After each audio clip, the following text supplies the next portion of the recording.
এখন সীমান্ত পরিস্থিতি অনেকটা স্বাভাবিক আছে উল্লেখ করে স্বরাষ্ট্র উপদেষ্টা লেফটেন্যান্ট জেনারেল মোহাম্মদ জাহাঙ্গীর আলম চৌধুরী বলেছেন, ভারতের বিএসএফ সাউন্ড গ্রেনেড ব্যবহার করছে, তাই এখন থেকে বিজিবিও ব্যবহার করতে পারবে।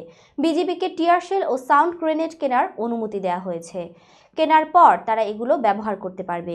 সোমবার আইনশৃঙ্খলা সংক্রান্ত উপদেষ্টা কমিটির বৈঠক শেষে সংবাদ সম্মেলনে তিনি একথা জানান।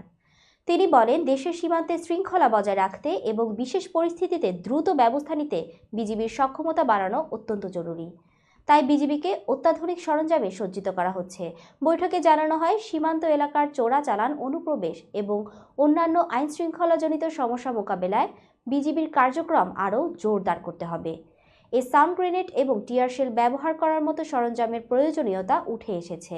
বিজিবির ব্যবহারের জন্য এই সরঞ্জাম কেনার অনুমোদন দ্রুত কার্যকর করা হবে। আইনশৃঙ্খলা সংক্রান্ত উপদেষ্টা কমিটির এই বৈঠকে পুলিশ, র্যাব ও আনসার সদস্যদের পরিবর্তিত পোশাক চূড়ান্ত করা হয়েছে।